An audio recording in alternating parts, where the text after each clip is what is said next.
They stay quiet because this is the terrain of conspiracy theory or the terrain of national security. The two are treated interchangeably these days as terrain on which the humble citizen is not supposed to tread. We are supposed to pretend that the government would not be so cruel or maniacal or incompetent as to let masses of people die as we ride out a global plague in which the government was cruel and maniacal and incompetent enough to let masses of people die.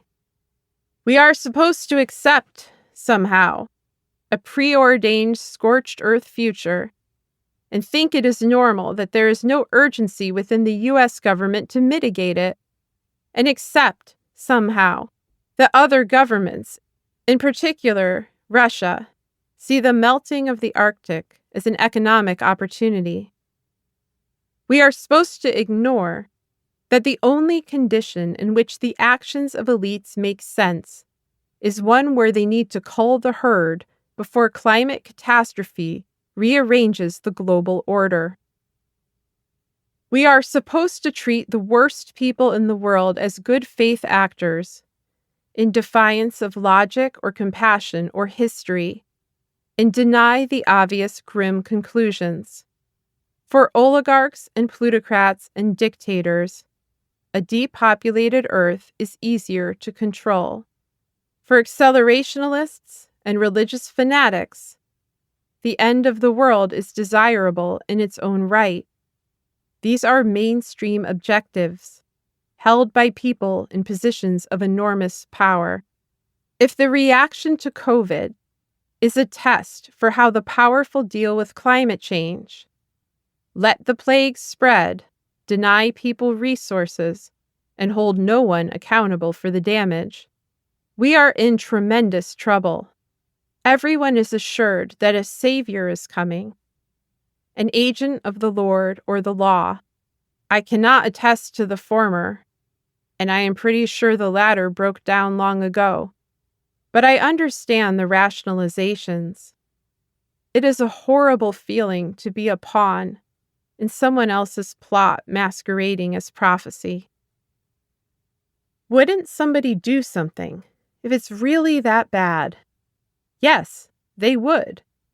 They would stand back and let you die and profit off the pain, and other people would stand back and let them. Inertia is action. Complacency is complicity. Normalcy bias is more destructive than paranoia. It encourages people to rationalize abhorrent behavior, to ignore open evidence of sadistic plots, and to dismiss the emotional resonance of an end-times narrative as something intriguing only to fools. The most logical conclusion of why this is happening: powerful corporate and political actors have aligned to profit off predictable catastrophe in what writer Naomi Klein has called disaster capitalism, is also the most horrifying. There is no way out but through, and that's the crux of the fear. The apocalypse takes longer than you thought. Thank you for listening to this clip provided to you by Macmillan Audio. To hear more, look for this title wherever audiobooks are sold.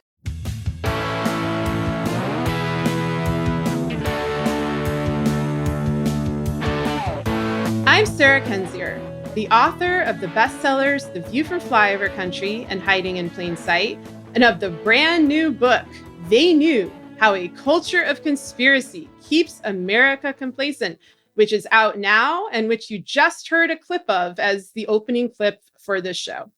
I'm Andrea Chalupa, a journalist and filmmaker, and the writer and producer of the journalistic thriller Mr. Jones, about Stalin's genocide famine in Ukraine, a film the Kremlin does not want you to see, and they keep shutting down screenings. And this is Gaslit Nation, a podcast covering corruption in the United States and rising autocracy around the world. We're going to be discussing quite a lot of that, but first, a few announcements. I want to thank everybody who has shown up for the first part of the tour for They Knew and who purchased the book. If you liked it, leave a review, tell your friends. I'm just going to announce a few tour stops for the next week because I'm going to be on tour for They Knew throughout September, October, November. This week, I will be in Lawrence, Kansas on September 21st, talking with author Sarah Smarsh at Raven Bookstore. Then I am heading to Columbia, Missouri on September 22nd, where I'll be speaking to Alex George at Skylark Bookshop. There will be books there to be signed and personalized and all that. On September 28th, I'll be at the Book Loft of German Village in Columbus, Ohio. And then I will be off to Canada on October 1st for WordFest in Calgary. I'm on a few panels there, so Canadians, get ready. I have other book stops coming up. I'll give more information about those in the weeks to come. And again, thank you so much for your support and your feedback. It's meant a lot. And on that note, speaking of scary stories, Andrea, you have an announcement for our audience. We are going to be doing another Gaslit Nation Halloween radio play. Halloween is a national holiday here at Gaslit Nation. Sarah and I met for the first time, and our partnership bloomed in the horror of Halloween night 2016, all those years ago. God. Yep. 6 years. And we've been trapped in Halloween American style ever since. So to celebrate this day, we're calling on our audience to make art, have fun, be creative, get your friends and or your kids around the table and do a read through of your very own radio play. And once you're happy with it, submit it to Gaslit Nation. And we're going to be reading through them and selecting one that we're going to produce into a good old-fashioned radio play to play on Halloween. And the writing prompt this year is going to be just a good old-fashioned spooky ghost story around the campfire about today's political crisis. You could have the scary monster be Posh Trump, Jared and Ivanka, or what's in Trump's basement at Mar-a-Lago. Any of those things will work. Just have fun, be creative. And your deadline is October 20th. October 20th. Get them in by October 20th. And you can send your radio scripts to us at gaslitnation@gmail.com. Gaslitnation@gmail.com. And our advice is just have fun and keep it short and sweet. Think of it as a spooky story around the campfire that you tell your family and friends, but it's about what we're all living through. And we're going to air it around Halloween, right? Oh, yes. Which also happens to be around the time of Ivanka's birthday. So that's always fun. So that's why we like this tradition here.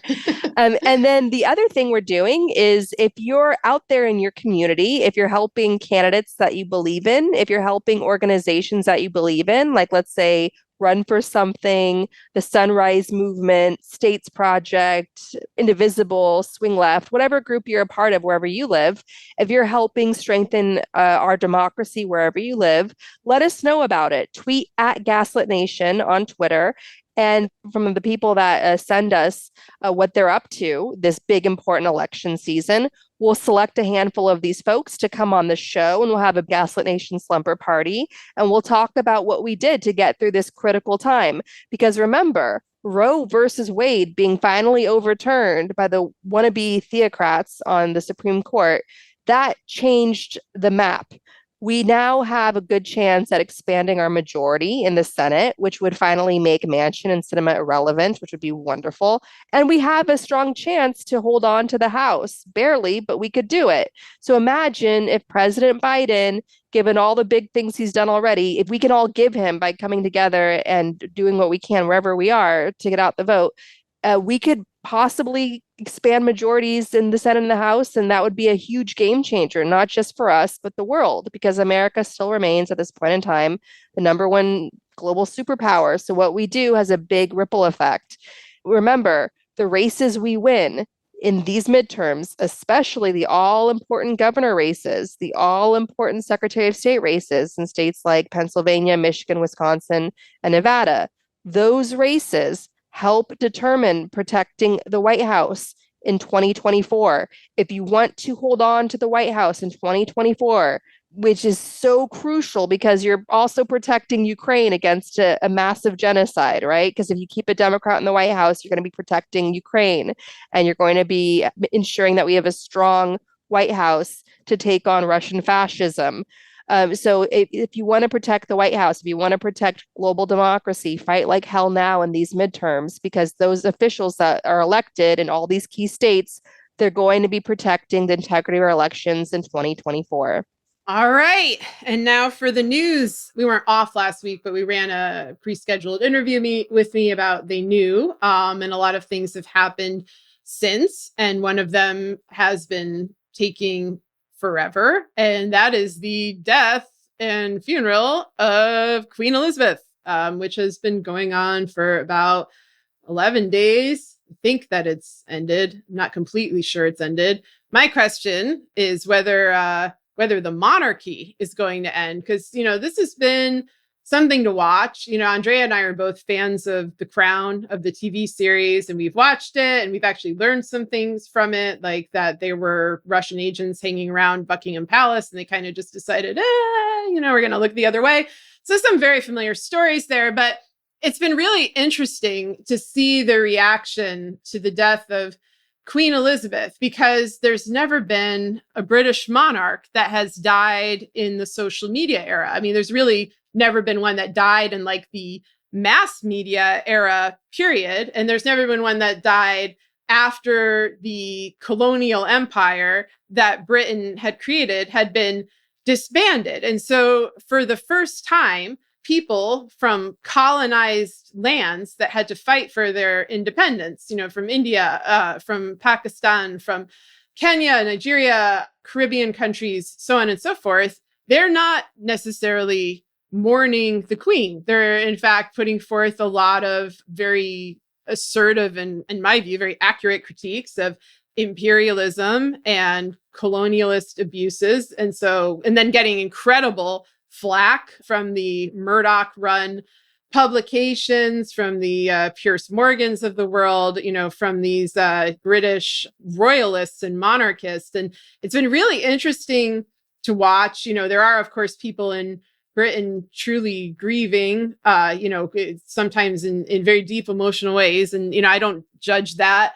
I think, though, it's interesting to think like, well, what are people grieving about? Because Britain has faced the same intense loss of stability in the last 6 years that the United States has as a result of Brexit. And they've also had an enormous number of horrific crimes come to light, state crimes, acts of corruption. And some of those have been linked to the royal family. For example, Prince Andrew, and the fact that he procured the services of child rape trafficker Jeffrey Epstein. And, there's always been dirty, nasty, horrific stories about the royal family, both on a personal level and also, of course, on a political level, because this is a monarchist empire that used brutal tactics around the world. I keep wondering, like, is this the end of the monarchy? And what does it mean that in certain circles, in very rarefied elite circles, Prince Andrew, a pedophile, is treated with more respect than Prince Harry, a man who fell in love with and married a Black woman and who has done, in my view, nothing wrong. He is demonized, and Meghan Markle is also demonized. I feel like this all says something alarming about cult mentalities, about racism, about elite criminal impunity, and about, this willingness of very powerful actors to look the other way when they're confronted with all of this. And the way that Queen Elizabeth would look the other way was masterful as an art of, kind of public relations. She did her job. That's what the crown is about, is how she could be more of a symbol than a person. But of course, that means you're also shirking some of the moral obligations that you would have as a person responding normally to any kind of situation. Like, say, your son is a pedophile hooked up with the world's most infamous trafficker. Most parents would probably react in a stronger way. But, people loved Queen Elizabeth because she was able to play the role, play the cards that she was dealt so well. They do not love King Charles, I guess we have to call him now. Americans are being very serious about this, by the way. It's like incredibly weird because I just keep thinking, we fought a war like precisely so we don't have to do this. And I keep wondering how much of this weird reverence is linked to the stand culture that's developed around American political officials, around Trump, obviously, around Biden, also around Mueller and Fauci. It's weird. Like, this is what happens when a country's democratic system has eroded, when people are living in fear and when they are dealing with chaos. They cling to these personality cults and they build them up. But it's hard to have a personality cult around King Charles. My first thought of King Charles is always going to be watching TV when I was about, I don't know, 8 and hearing like the tampon story, the infamous story about how Charles wanted to be Camilla's tampon. Like that is always going to be the first thing I think of when I look at him. The second thing I think of will be, of course, the horrible death of Princess Diana and how he cheated on her and treated her terribly. And I think I'm not really alone here. I think a lot of British folks are on the same page as me. They don't have particular reverence or respect for King Charles. And given that the monarchy is such a retro concept, the fact that they have these billions of dollars, much of it pilfered from other parts of the world through brutal means, maybe it's finally going to come crashing down. Maybe Queen Elizabeth was that glue and there may be a change. I don't know. What do you think, Andrea? Well, any excuse to talk about one of our favorite shows, Sarah, The Crown. I have a lot of respect for the people of Wales and Scotland and England and Ireland.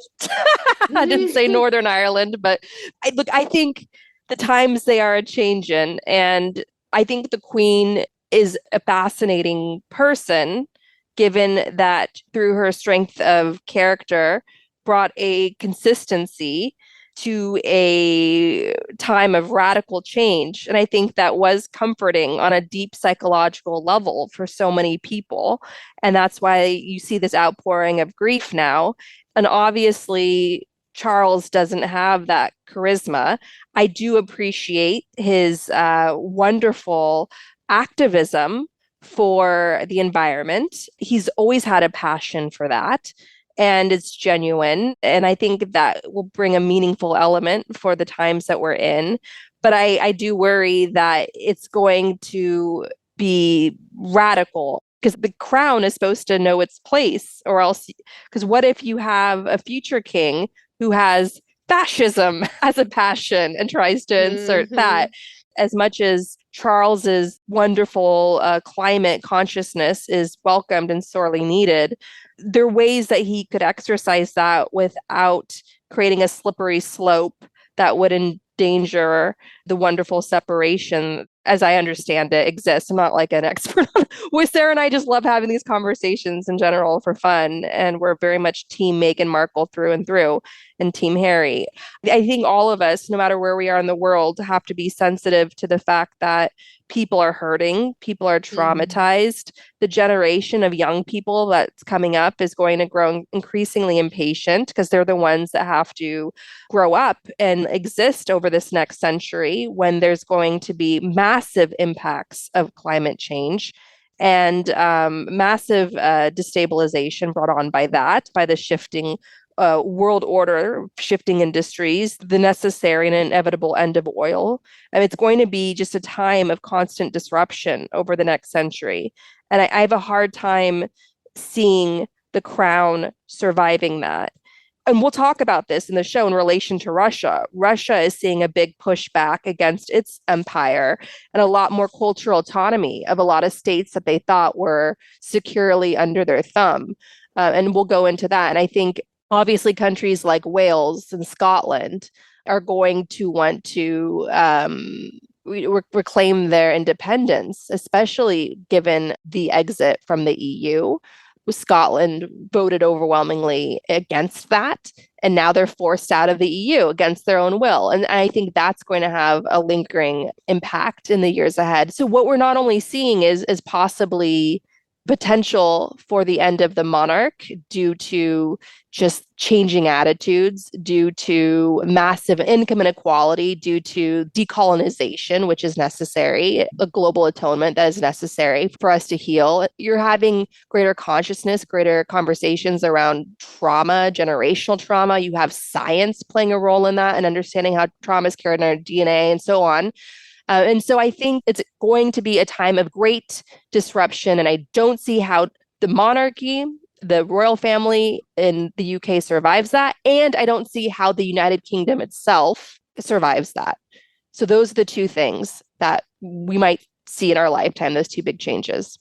Yeah, it's scary to think about in a way. I mean, not the end of the monarchy, but just sort of the broader effect of the UK, because we're seeing pushes for secessionist movements made by very bad faith actors. This is happening within the United States. It's sometimes being exploited within the United Kingdom. There, of course, is Brexit breaking the United Kingdom from the EU. There's pushes to do this with Ukraine through conquering. So, it's a tumultuous era. I don't know. A lot of this is just, it's hard to process. Like, I've been on the road for like a week, like sort of half paying attention to the news, half not paying attention to the news. And I always feel like it's like returning to a soap opera that you like follow, but check out of for a couple weeks and you come back and all of the plot lines are completely insane, but they're insane in this way that's a mix of chaos and inertia. It's like the queen is still dead and we're still watching her funeral. And there are still secret documents with, nuclear material information taken from the basement of Mar-a-Lago, and the individual who stole them, Trump, is out having rallies to try to boost his stormtroopers into violent action. And there's still a quote unquote, ongoing investigation. Or is there? We don't know. We don't have any transparency or seemingly integrity within the DOJ. So it's like you're just revisiting the same plots over and over. It's like watching a slow death. It's some sad shit, man. I don't know. But anyway, on that note, there have been some developments in the United States over the last week. I'm not quite sure why this one surprised people, but the Trump-appointed judge, the unqualified Trump-appointed judge, Eileen Cannon, ruled on behalf of Donald Trump to appoint a, quote, special master to review the documents that he stole. Like, I'm sorry, I'm still stuck on this. I'm still stuck on the fact that he committed a major act of espionage and treason, an act which intelligence, former operatives and experts on intelligence have all acknowledged that this is what it was, one that was portrayed as an incredibly severe offense when it was first discovered, because it is an incredibly severe offense. So the reaction to that was obvious. And people were like, well, this has to be it. This is the end. Like he's going to be indicted for it. And of course, he should be indicted for it. But what happens is when there's no action to contain him, when he's in fact going out and, planning a presidential run, planning to return, facing no recriminations, not being contained, his backers, his elite power backers, people like, Flynn and Manafort and Stone and so forth, also, facing no repercussions, Kushner facing no repercussions. And of course, people not asking, hey, what happened to the documents? What did he do with them? Why did he steal them? Who else saw them? What else did he steal? When did he steal it? Was some of it digital? Like, how has it affected international relations? How has it jeopardized US national security? Like, those are all extremely serious and pertinent questions, which our media on the whole has decided to ignore in favor of just legalese blather meant to kind of lull you into a sense that, oh, well, there's a way that these things are being done. No, this is treason. The way that things are done is you stop the treason. This is a profound threat to our national security. The way you respond is with urgency, or else your country gets destroyed. Like, that is the pattern that we have witnessed over the last 6 years. It's not hypothetical in the slightest. So as this played out, all these, legal folks on cable news kept telling everybody, Judge Eileen Cannon, of course, is not going to allow Trump to get away with this, but that's why she was put in. It's like the famous maxim from Roy Cohn, I don't need to know what the law is. I only need to know who the judge is. And Trump, as president, was able to preemptively appoint his own judge and his own jury. And so now another member of this jury, I'm just going to give a little background, then I'll get some commentary from you, Andrea, is Raymond Dearie. We have yet another member of the geriatric pool surrounding Trump. This is not an ageist comment. I'm going to explain in a minute why this is important. Raymond Dearie is the special master, a new term that we've gotten introduced to, just like the parliamentarian that we suddenly discovered, had such amazing power, despite never knowing that this position existed. He worked for many decades in the Eastern District of New York as a judge. He then was appointed by Ronald Reagan in 1986 to serve on the federal bench. But I'm very interested in Raymond Dearie's time working in the legal system in Brooklyn, because he was around at the exact same time that Trump was building, or taking over his father's real estate empire and expanding it in tandem with the mafia, with organized crime, first with the Italian-American mafia, and then making room for mafiosos from, what was at that time the USSR, to come in and push the Italians out with the help of prosecutor Rudy Giuliani, Trump's dear friend, and then fully integrate themselves into New York business culture and kind of merge white-collar crime and organized crime together. Raymond Dearie was who was hanging around, witnessing all of this. I've been trying to get a deeper background on him, and honestly, there's not that much. People are kind of writing the same bios over and over. I am curious if he's connected in any way to the Brooklyn DA at the time in the 1970s, Eugene Gold, who I've spoken about in previous episodes, because he too was a mafia protector. He went to great lengths to protect the mafia and its activity in New York. A lot of that wasn't revealed until he left the DA post. Why did he leave the DA post? Because he's a pedophile who raped a 10-year-old, the 10-year-old daughter of another prosecutor. That is Eugene Gold, who oversaw, the DA, the head of the DA for Brooklyn from 1968 to 1981. That is the type of person who rises to that position of power. Did he go to prison? Of course not. Of course, nothing happened. He got probation, psychiatric evaluation, and he got his Israeli passport revoked because I guess he was maybe planning to flee. So there's so much corruption within the system, particularly in the 70s and 80s, but it really continued, obviously to the present day. And this is the world from which Giuliani emerged. It's the world from which Trump emerged, and it's the world from which Raymond Dearie emerged. And I do not take any comfort from the fact that Merrick Garland's DOJ thinks that this guy is a great special master, a great pick. These are the same people who vouched for Bill Barr. They're the same people who, were mentored by Jamie Guralik. These are career cover-up operatives for elite offenders. It's all very dangerous. I don't know. I have some it's not news, I guess, historical anecdote about Dearie, but do you have any thoughts about this special master situation? It's legal warfare. It's the same instrument of legal warfare that the Republicans are so good at wielding. I mean, that's why they set up the Federalist Society, which has packed the courts, which now has all these judges that are protecting Trump. And plus, it gives the lackeys inside the DOJ a polished excuse of normalizing what must never be normalized, which is treason, which is the weakening of America's national security to such a crisis level, and therefore our allies, and personal profit off of nuclear secrets in a time when we're being threatened by nuclear war. So don't let this legal warfare, the back and forth, fool anybody. I mean, not that it is. I mean, what's at the core of all this is a 5-alarm fire. it's just all this stupid fancy talk, right? It's absolutely. it's nonsense. It's like Trump should be in handcuffs. Trump should be in prison. Everybody who touched these documents, who moved them around in any way, should be investigated and potentially locked up. There needs to be a full-on crackdown on these criminals. And the fact that there isn't, that the people involved in this are all still wearing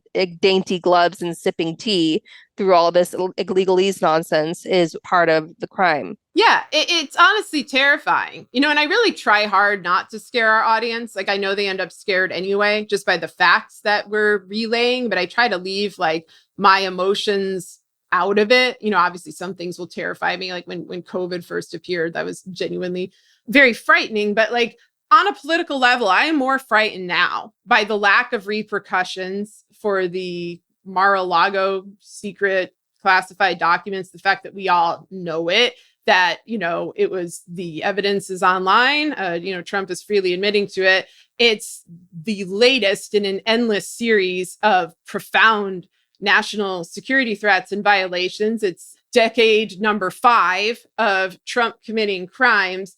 And it's the normalcy. It's the feigned ignorance, or just illusion of protocol, illusion of, oh, this is just the way things are. It's just how we're handling treason these days. Like, that is very terrifying. If you're, inspired to participate in our Halloween storytelling contest, like, write a zombie story, because I don't understand this. Like, I'm just looking at this very clearly. Like, we're going to lose the country unless you act. Like, we really are. We could do all the things that need to be done and that we should continue doing anyway. Vote, protest, document, speak out. But this is such a power imbalance, and there's obviously things that are determining the outcome of this situation that are far beyond what representative democracy can provide. This is obviously an espionage situation. This is very likely a blackmail situation. This is possibly a, weapons-oriented arms trading threat of using nuclear weapons or any kind of weapons. It doesn't have to be nukes.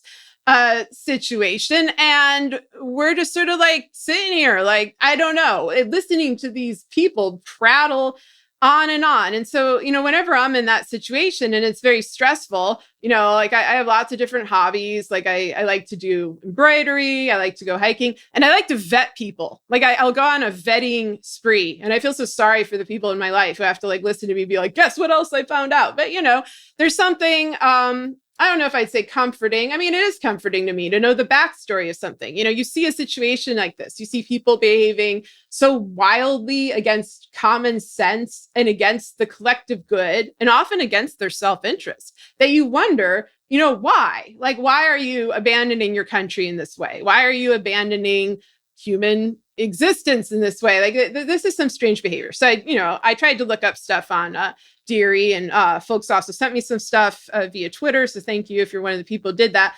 I just want to highlight how incestuous and long brewing these networks of politicos in New York City are, and the impact that they've had on our national politics. Like, it's very funny to me a lot of the time where I see the Trump phenomenon blamed on the heartland. Because when I think of, where I live in St. Louis, I think of people from New York City, people like Carl Icahn, for example, coming to places like where I live in St. Louis and literally stripping us down and selling us off for parts. He did that with TWA, other, Wall Street people, or sometimes foreigners, oligarchs from abroad, come in and they just buy us up. I mean, this is why I've been worried about this on a national level.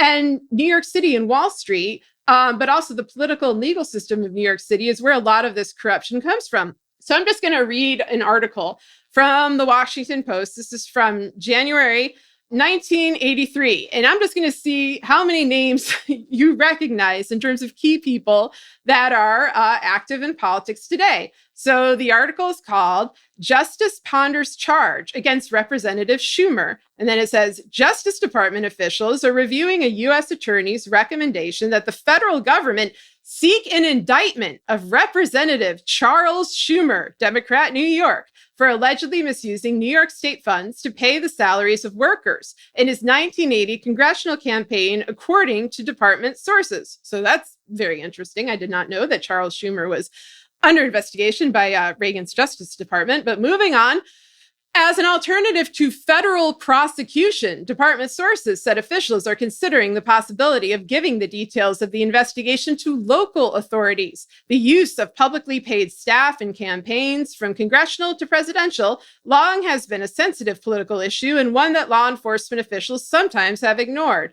Justice Department sources said that a number of attorneys are watching the Schumer matter for the precedent it may set for the Reagan Justice Department. At issue for some prosecutors is the broader question of the degree to which federal authorities will probe financial and other practices in political campaigns, according to justice officials. During the administration of President Carter in 1978, former Representative Frank Clark, Democrat, Pennsylvania, was indicted on federal mail fraud and tax evasion charges for putting people on his congressional staff to do private and campaign work. He pleaded guilty and was sentenced to 2 years in prison. And here we go. The question of how to handle the Schumer matter currently is in the hands of Associate Attorney General Rudolph W. Giuliani. A decision is expected within a week. Giuliani declined to comment. Schumer, 32, has been under investigation by the U.S. Attorney's Office in Brooklyn for more than a year because of allegations that he used his staff on the payroll of the New York State Assembly's Committee on Oversight and Investigation, which he then shared to work in his congressional campaign. Neither Schumer nor his New York attorney, Arthur Lyman, could be reached for comment. Sources say that Raymond J. Dearie, this is Trump's special master, the U.S. attorney for the Eastern District of New York, forwarded a recommendation to seek an indictment of Schumer to Washington for review several weeks ago. This is a normal procedure in sensitive political matters before asking a grand jury to vote an indictment. If the federal case is not approved, one official said, the evidence could be turned over to a local prosecutor, perhaps Manhattan District Attorney Robert Morgenthau. I'm just going to interrupt here and say, Robert Morgenthau is who hired Jared Kushner to be an intern in the New York City legal system, who would have jurisdiction because Schumer's campaign headquarters is in Manhattan. And then this just goes on for a while. They reference a Village Voice story in 1980 called Chuck Schumer's Staff Scandal, which is supposed to explain this in detail. I haven't been able to locate this story. If anyone's found it, please send it to me. I'm wondering if it's one of Wayne Barrett's. Anyway, what a cesspool, right? I mean, it's just the same people over and over again. It's Chuck Schumer, age 32, almost getting federally indicted by Reagan, by the special master, currently Raymond Dearie, by Giuliani, Trump's little pet who's involved in many, many crimes of his own. I just keep thinking all these folks at the DOJ saying Raymond Dearie must be so objective. How? I mean, this is just one article. He's already tied to Giuliani, who is very much wrapped up in Trump's international intrigue, espionage stories, particularly with Russia and with Ukraine. He was nearly involved. I guess it fell through in the indictment, the federal indictment of Schumer. I mean, how would things have turned out differently if Schumer had been indicted? I wonder, how the Senate would be run today. Yeah. So anyway, fascinating report there. One of the few things that I've really found about Dearie. And you just kind of wonder, there's this principle within Trump's world where, yes, they may have dirt on Trump, but Trump has dirt on everybody because he is connected to all of these people. He's someone who donated to Schumer. He's someone who is very close to Rudy Giuliani. That's a very long-standing relationship. Schumer is very close, or knew, at least was close with to some degree. Roy Cohn would go to Roy Cohn's birthday parties at Studio 54. Roy Cohn, of course, was Trump's mentor and also a mafia lawyer. This is just a mess. And this is just what I found from the early 80s. I'm going to keep looking around. I do not have any faith that this is an impartial actor. I think this person has been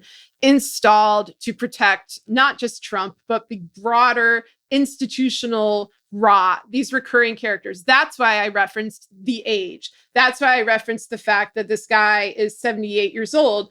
Not because it's bad to be 78 years old inherently. I mean, often that's a wonderful thing. It's a sign of accumulated wisdom. But it's because that means you've been in the crime network, even if you're not an active criminal yourself, for a very long time. It means people have decades of information on you. It means you have long established relationships with very bad people. That's why the ages of all these individuals, Manafort, Stone, Giuliani, Trump, Dershowitz, etc., that's why they're so crucial. And it's also crucial to look at, well, who is going to replace them? We see that with these young, unqualified judges, the Eileen Cannons and the Brett Kavanaughs and so forth. We see it in the sheer nepotism that's happening with Jared and Ivanka, with Bill Barr's children, both of whom, to my knowledge, are still working within the White House, including, I believe, at the Treasury. And the children of many other corrupt politicians, they're there, just like in any autocracy or kleptocracy in particular, because they can keep secrets. They will keep the circle of insularity going. They're not going to talk about insider trading. They're not going to talk about illicit financial relationships.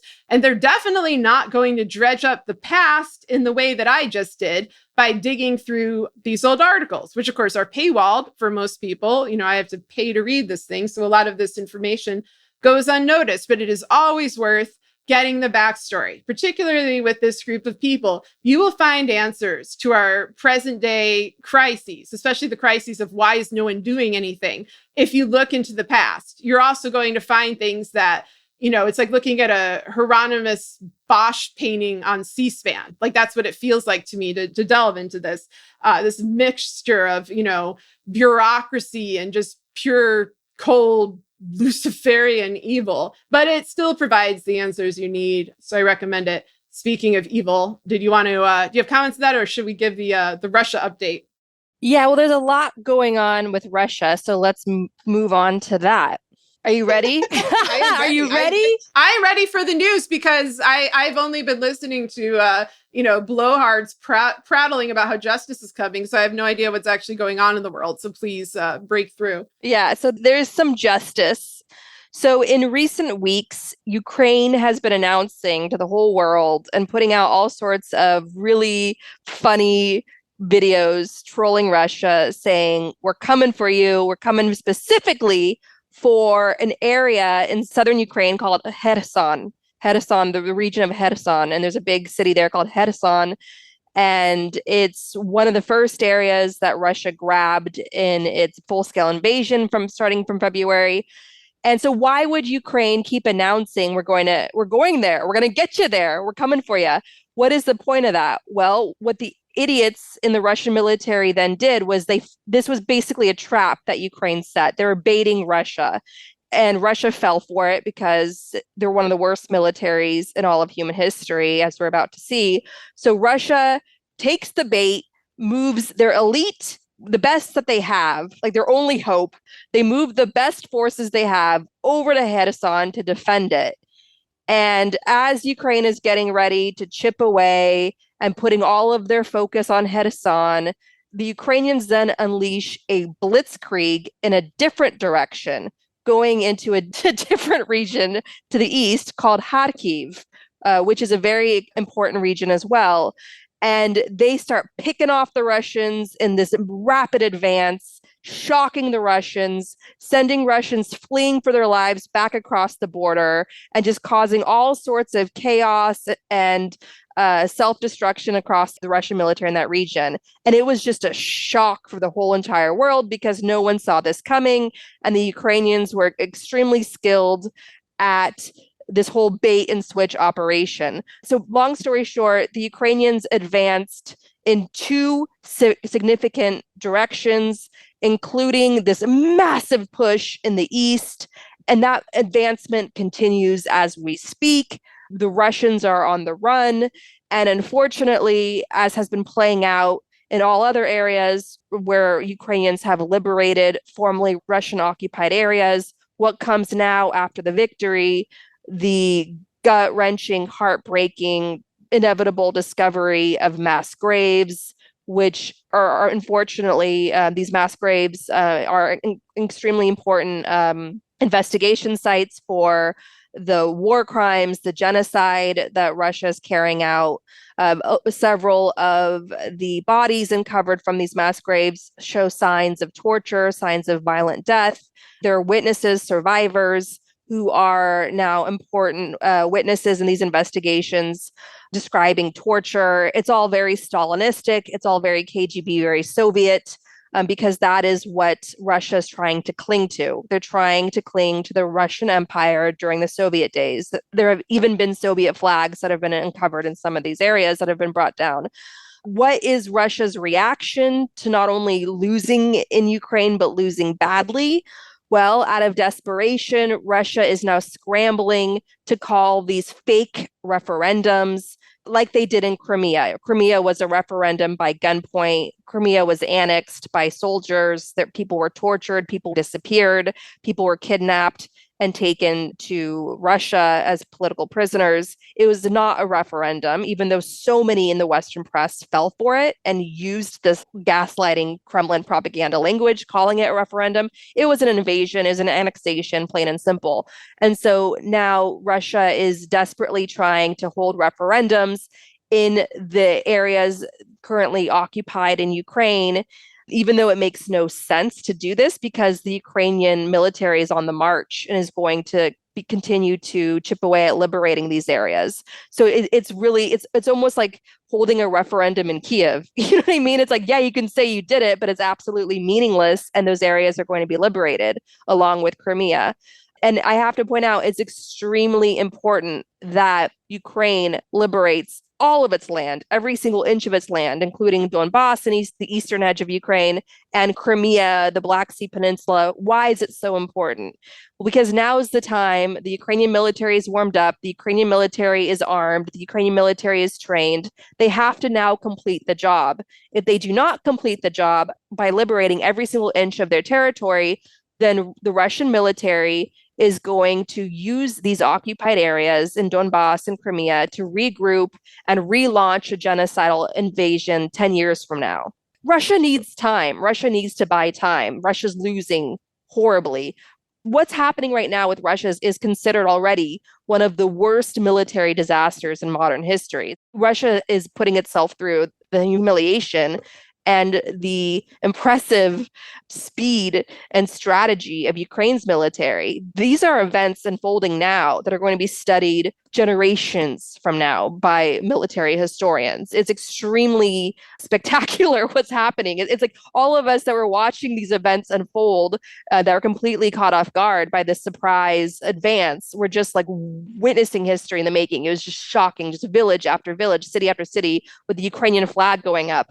Mothers hugging their Ukrainian soldier sons who have come to liberate the area. You know, people just greeting the Ukrainian soldiers with flowers. You know, you hear in these liberation videos a mix of Ukrainian and Russian being spoken among fellow citizens. People just crying, old people crying and like hugging and kissing these soldiers, and like the soldiers saying, "Okay, we got to move on. No, we're not going to drink vodka with you. You know, we got to keep going. We've got a job to do." So it was a very uplifting time, and it just points to more danger on the way for Russia.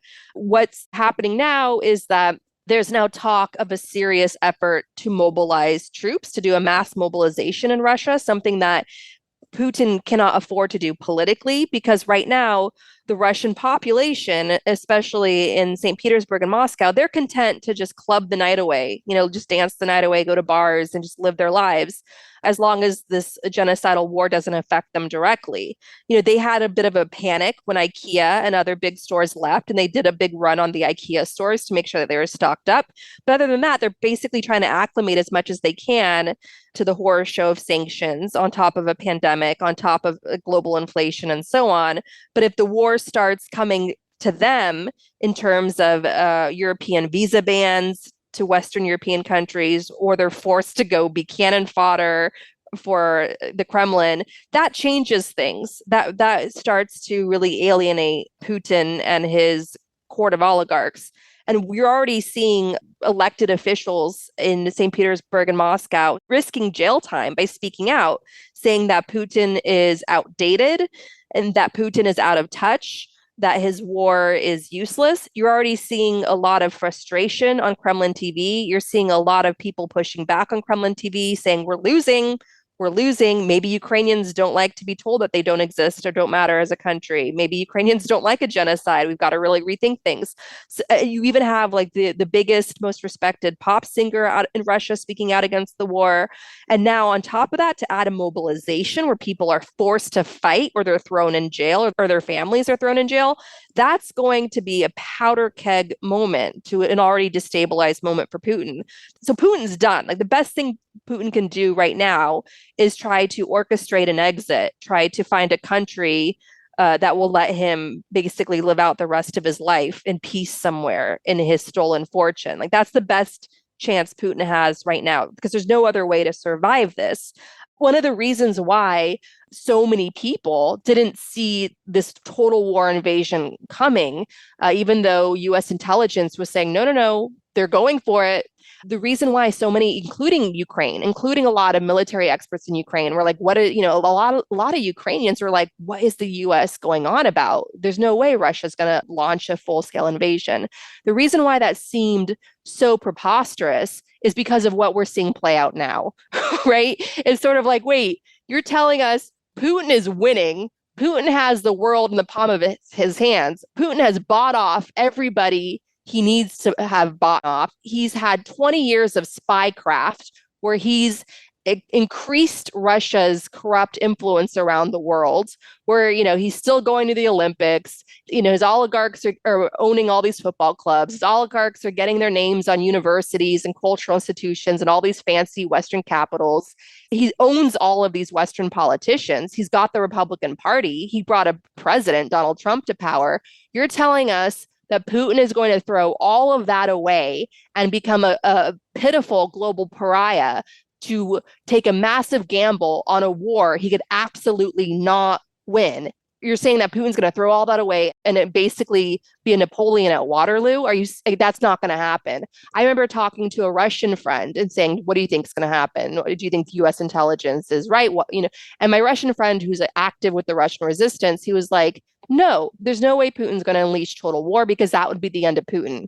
So what we're watching right now play out is the end of Putin. It's going to be painful. It's going to be scary. He's never been more dangerous. And the big trump card, and yes, I mean that very literally, the big trump card that Putin has to play is us, is the American public, is the British public, is the French public, the German public. It's the Canadian public. It's all of these Western democracies that tend to sort of work together and to send united support, sanctions, and all these things. And we just had this report coming out of the New York Times that the Kremlin has spent $300 million in buying influence and funneling money through think tanks, through all sorts of institutions, buying politicians all over the world to spread its corruption. This New York Times report is all part of this State Department cable that went out to embassies around the world. And it's all part of this larger attack on democracies around the world, on elections around the world, including bringing Trump to power and the Republicans to power in 2016. So that larger Kremlin operation is still something that we're very vulnerable to. This report out of the New York Times from the State Department was saying that the Kremlin is committed to spending hundreds of millions of more dollars in doing these influence campaigns.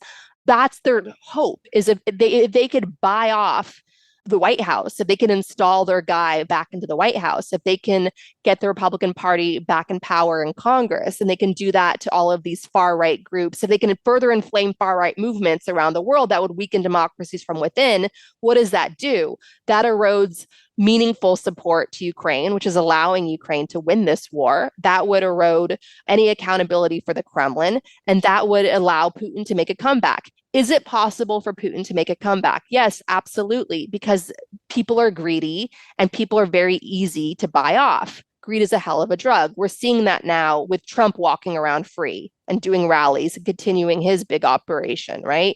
So that's allowed to happen because enough people have been bought off. Enough people see a personal financial benefit to being part of that operation in some way, shape, or form. Putin's been isolated before. Like when Obama was president. There are these funny videos of Putin being forced to eat his lunch alone at the high school cafeteria of some big global conference. So we're seeing those videos emerge again under Biden, where Putin looks very awkward, standing there, being forced to wait like a sucker for some world leader to come meet with him. And he's just standing there awkwardly looking. He had to wait, I just have to point this out, to meet the leader of Kyrgyzstan, which was very symbolic because that, of course, was a colonized nation that they hold in incredible disdain, a very small Central Asian country. And Putin had to sit around and, he was the lower ranked individual in that exchange as well. Yeah.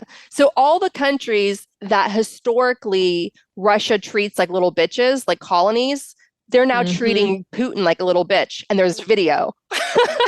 And so you see Putin like wandering aimlessly in these conferences alone, and these other world leaders like suddenly pretending to fall in a conversation with each other to avoid him. It's so the level of humiliation is just off the charts.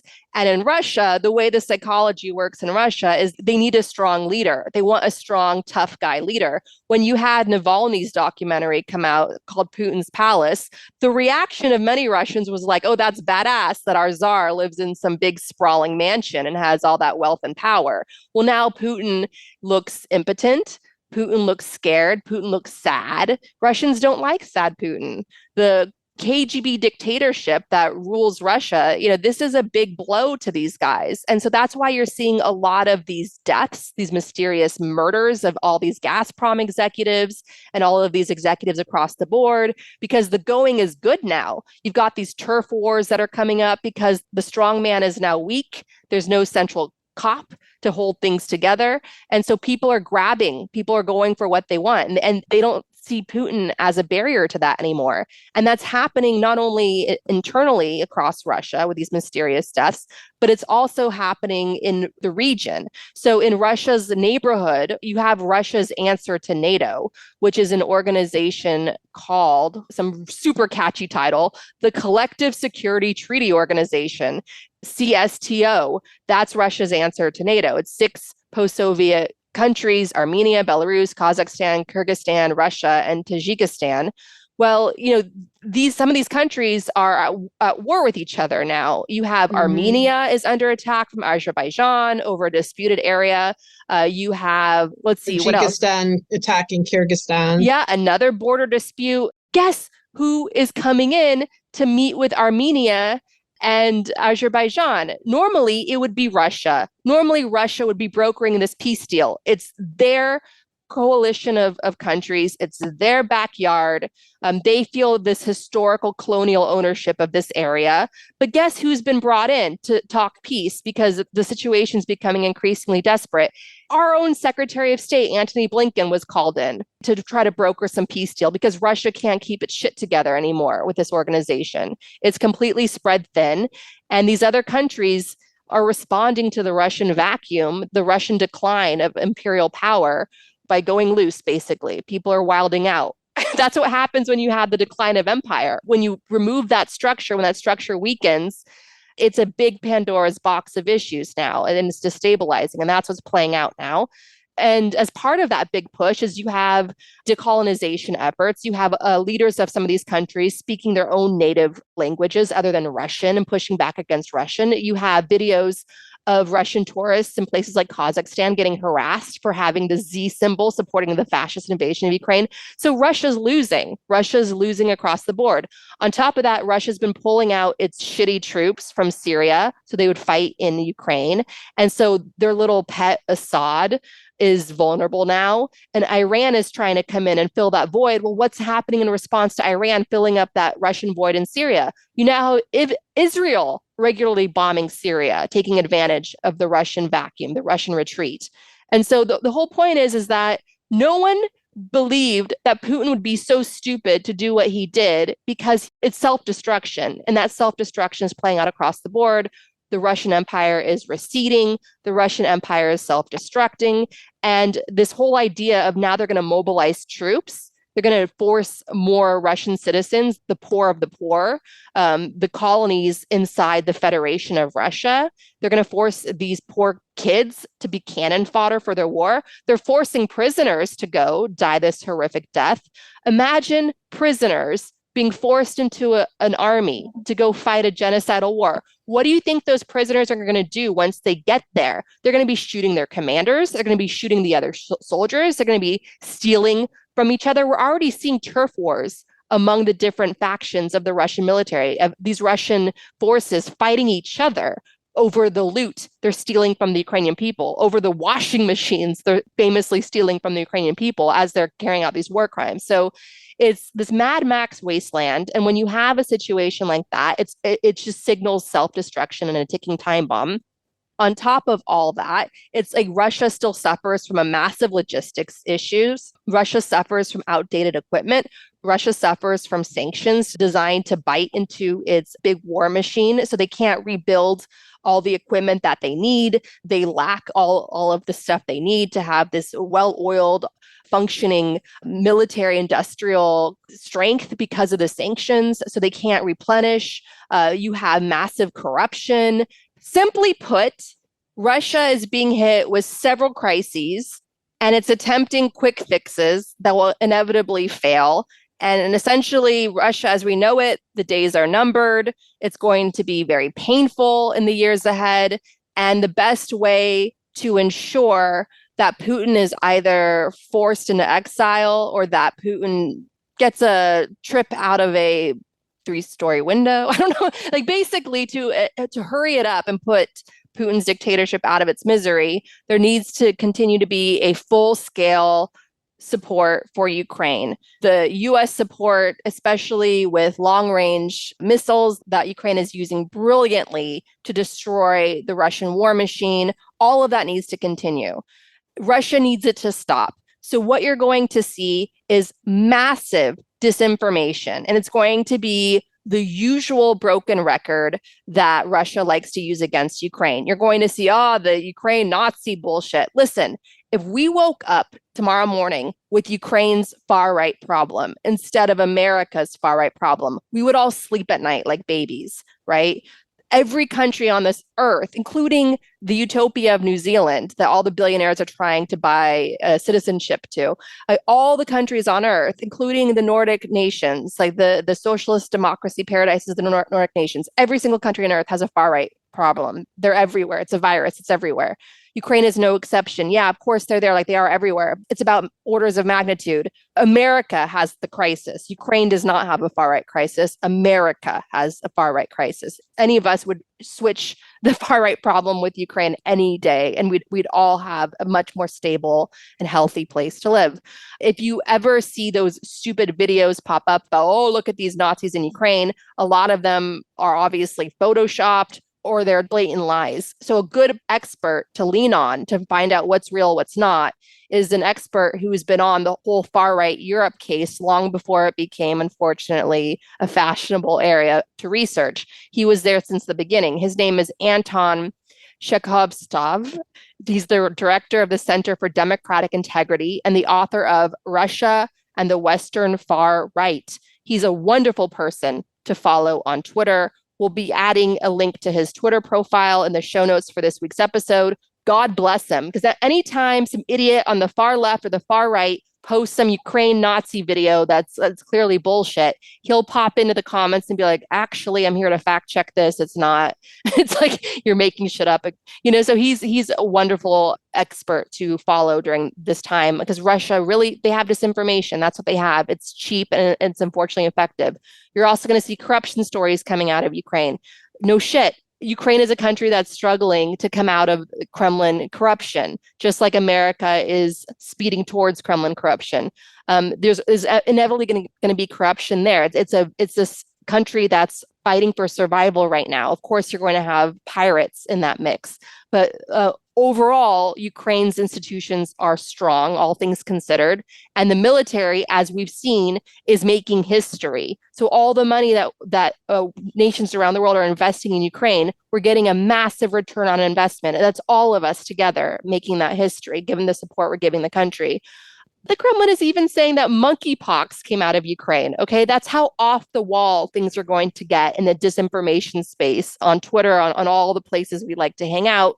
So keep an eye out for that. Be vigilant. amplify credible experts, and remind people, why are we supporting Ukraine? Because Ukraine is fighting for all of us. And because for far too long, countries around the world allowed Russian fascism and corruption to flourish and spread and go unchecked. And we've paid the price for it. We paid the price for it with Trump, right? We paid the price for it with the refugee crisis out of Syria. We're paying the price for it for the refugee crisis out of Venezuela, those poor, vulnerable people that are now being abused by Governor DeSantis and Abbott in Texas. Who's propping up Venezuela? Russia. Russia is propping up the failed state, the dictatorship in Venezuela. And those poor people now are being used in this horrific stunt. They're being trafficked by wannabe Kremlin autocrats in Florida and Texas. All right. So remember, Ukraine's war is a global war. It's a fight of freedom and democracy versus fascism. And all of us need to do our part by being vigilant and being aware, because Russia has had comebacks before. Bringing Trump to power in 2016 after Putin was isolated under President Obama, that was a comeback. It could happen again.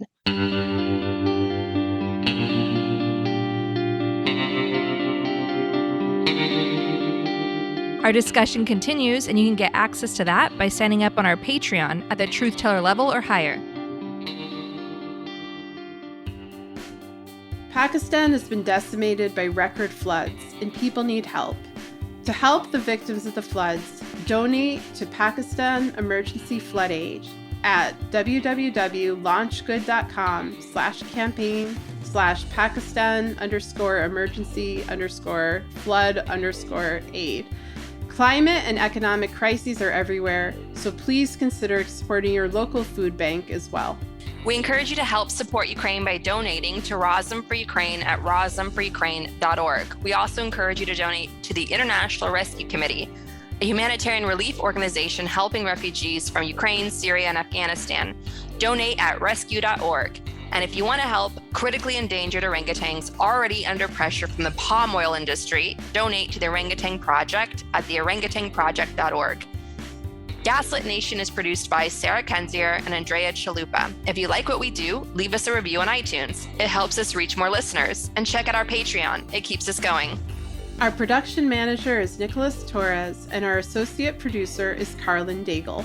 Our episodes are edited by Nicholas Torres, and our Patreon exclusive content is edited by Carlin Daigle. Original music in Gaslit Nation is produced by David Whitehead, Martin Bissenberg, Nick Farr, Damian Arriaga, and Carlin Daigle. Our logo design was donated to us by Hamish Smith of the New York-based firm Order. Thank you so much, Hamish. Gaslit Nation would like to thank our supporters at the producer level on Patreon and higher: Jess Sauer, Chick Quinn, Lily Wachowski, Sean Rubin, Todd S. Pearlstein, Kenny Main, John Schoenthaler, Ellen McGirt, Joel Ferran, Larry Gasson, Erica Moore, Karen A. Deal, Nico Phillips, Brian E. Castor, Tatjana Birch, Karen Heisler, Ann Bertino, Chris Bravo, T.R. Dunstan, John Millette, David East, Stu, Shannon Nacy, Ida, Ben Wheaton, Joseph Mara Jr., Rich Holcomb, Thomas Shiva, Kelsey Molsom, Julie Matthews, Megan Opolis, Barbara Kittredge, Matthew Womack, Silas Frank, Sean Berg, Kristen Custer, Tracy Ash, Kai Gillis, Sharon Hattrick, William Barry Reeves, Richard Smith,